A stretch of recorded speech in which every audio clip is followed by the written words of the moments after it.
What is the best enchantment to put on a bow? Is it mending or is it infinity? I say both. Well, welcome back to another episode of Unobtained. I'm sorry for the delay. It's been a little bit of time. I'm sorry, I apologize. But today is going to be a very, very special day. Because today we are going to be collecting multiple unobtainables. Usually what I do is I focus on one bigger unobtainable for an episode. Like last episode was focused on getting mobs in boats. If you didn't see this episode, I had a lot of fun with it. I got this giant slime in a boat, which is, I think, my proudest unobtainable.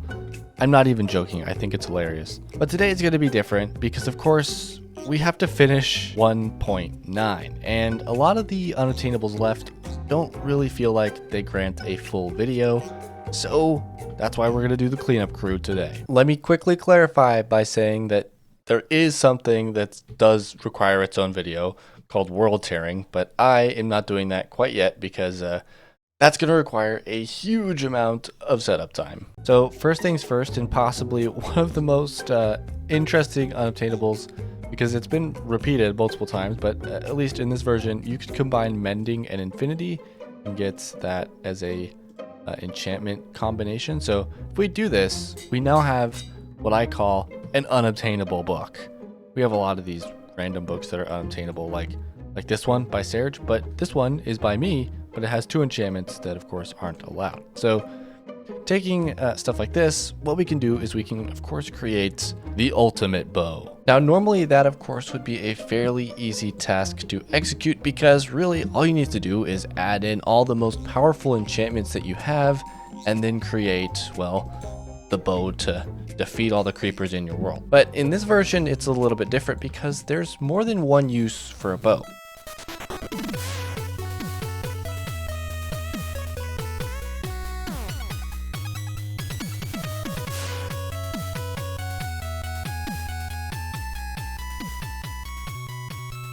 Now that kind of bow is the bow you use with the elytra. Now, you may think, what about rockets? Well, rockets don't actually work to propel you quite yet in the game. All they really do is, well, nothing. So the bow, if you use it just right, you can hit yourself with the bow and gain a ton of momentum. So it's time to craft. Okay, this guy will do just fine because of course we're going to add mending to it. And then all we really need is punch 2, infinity, and of course some mending. So let's quickly grab the trade here. Thank you, guy. Oh, I didn't mean to. Well, you can have him. You've been nice. I'm kind of crossing my fingers that I actually have a punch 2 book stored away over here in my enchantments over here. I may not. Okay, so what I'd like to do is make this bow work good. So I got punch 2 here, and then we're gonna add the let's do it this way. Let's do mending first, infinity second, and then punch 2 third, and then fly bow. Okay, and now, yeah, okay, see that's exactly what we want. So then if we got the elytra, which is how you're supposed to say it, by the way, but I don't know if I can get behind that. If we equip it, and then if I make my way up to the top of this mega build and then jump, we fly, and then I can propel myself. You guys saw that, right? Let's see. Can I get it again? Oh yeah, here we go. Okay. There we go. Nice. Okay, I'm really bad at the timing here, but oh man. What's this up here? I don't even remember building this. What is this from? Huh. Well then, this is what my world looks like from up here. We definitely need some more big builds here. I mean, this thing is ginormous, but nothing else really compares to it. But, oh, he doesn't have a scalp. So that is one type of bow that we can make, but the other one is, of course, one to fight mobs with. And mending and infinity is also useful for that too. So I've gotten things started here with a power 4 bow, power 4 book here, punch 2, infinity, unbreaking 3, flame, and now another mending book has been purchased. Get some extra XP while I can. Oh, darn it. What if I pick a bow that's not enchanted? Ah, are you kidding me? I have to make a whole new thing. Hey. Okay, this time it should be good to go. I should be able to combine everything that costs 15. That costs 9. Okay. The cheaper one, 23. I have 28 levels. Perfect. Okay, so we got the fight bow and the flight bow. This one, of course, boom, super strong. Let's try it out. I'll just go ahead and put some grass blocks in proximity to these spots. Oh no. Let's give this a shot. Boom. Okay, it's definitely a fight bow for sure. I would call this a great success. We have two very powerful, very strong, very unobtainable and illegal bows.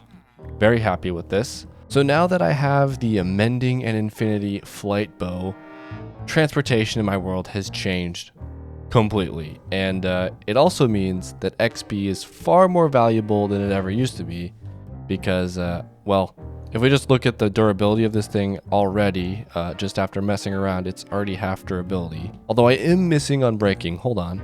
Oh, okay, that definitely improves this bow quite a lot. But still, the fact still stands that I need a quick way to get XP consistently. Now, I do have the gold farm up here, which does work as an XP farm, but it is a little bit junky. I mean, a lot of the mechanisms are a little bit broken. The redstone gets in the way of the XP launchers here. It's just not ideal, and we already have this donut shape here to take advantage of. Now, the big problem with retrofitting this design with something that I think would be much easier to maintain is that entity cramming wasn't added into the game until 1.11, and just for your information, we're in 1.9 still, which means there is no entity cramming. So I have to find another way for these pigmen to get, well, you know. Now, the other option that we have is to do something in the end here with the Enderman farm, or maybe try and attempt to make another dragon farm. Or as an even more bonus idea, I could try doing something with all the spawners that I have in my world. I kind of think that's the coolest idea that I've got so far. But ultimately, my XP problem needs to be fixed, and soon. But I don't want to rush it. I want to make sure that the XP problem is fixed in a meaningful and fun way. So while I'm thinking about it, at the beginning of this episode, I said we were going to get multiple different unobtainables. So what we're going to do is we're going to get the next one, which requires us to upgrade to 1.9 pre-release 1. Then with some freshly smelted iron and a few planks, we can create the new shield. That's right, guys. So this actually is an unobtainable kind of, because what we're going to do is we're going to get a negative durability shield. So I want to get a few different ones of these. So let's craft a few. All right, perfect. We've got a zombie in here in my horse pen. I don't know what he's up to. There he comes. Okay. Oh, he's stuck. Okay, let's do that. Okay, so now if we hold the shield. Oh, yep. Okay. Look at that knockback. Holy cow, this guy, he doesn't have a chance against my shield.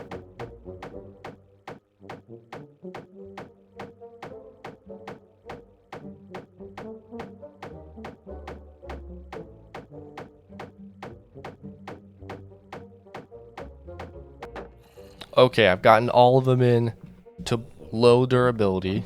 Get rid of that zombie. Okay, so I've got the 3 different shields to a very low durability. Oh wow, they're both 31. So what we're going to do now is downgrade. And the reason we downgrade is because in this version, 1.9 pre-release 1, the shield durability was increased to 336. But in the previous version, 16W07B, these guys had a durability of 180. So as you can see, I now have negative durability shields. What? That's so cool. So yeah, that's the second unobtainable. Okay, so now that I've gotten these crazy shields, I kind of want to test out how they behave in the game, because I actually don't know really much about negative durability items. So what I'm gonna try and do, I have one of these rabbits trying to attack me. Let's jump in there really quick. Are they gonna do it? Are you gonna do it? Okay, it just disappeared. So yeah, it literally just destroys it. Okay, so that's kind of unfortunate. I thought maybe it would just count infinitely, but I don't think that's the case. Anyways, in between episodes, I've actually been doing some things in my world. Okay, so first of all, you may notice that the museum's looking pretty much the same as it is before, but check this out. I have been mining away the land around this area drastically. Like, check this out. I've been cutting away land everywhere. And the reason I'm doing that is because I want to make sure that this build really stands out, and it's going to be a huge mega build.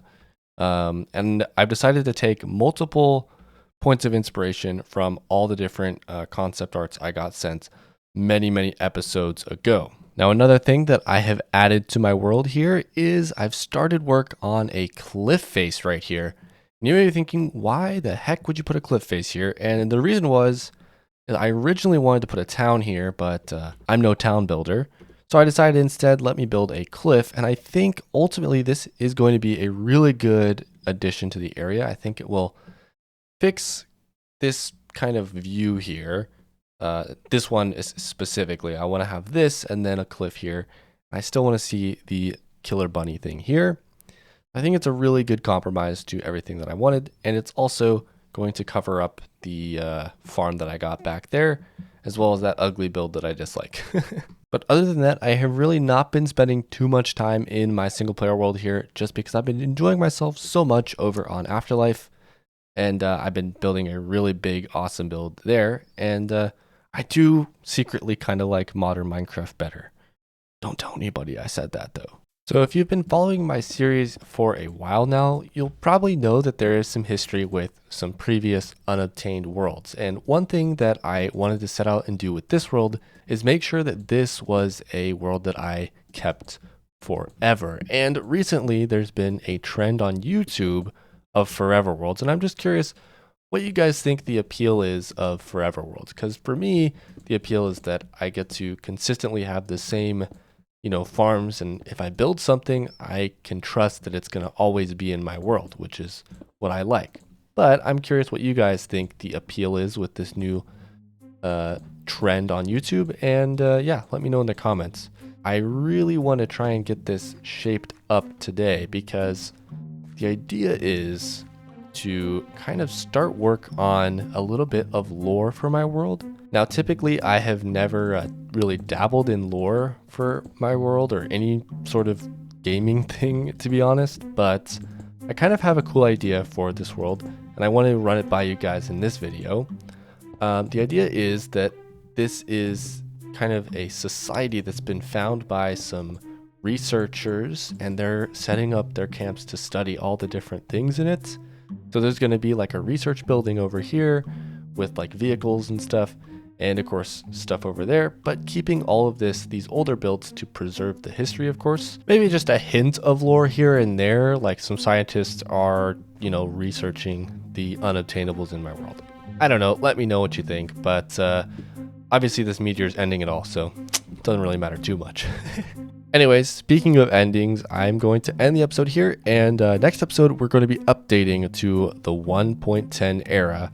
I don't think I'm going to be doing world tearing in my world specifically, but I think I might try and do like a separate video about it if I get enough time to research it, because there's a lot to it, and I don't really want to make a video that doesn't fully cover it. So yeah, it's one of those things that might take me a very long time to get done. Anyways, thanks for watching. I appreciate you guys. See you in the next one. Bye bye.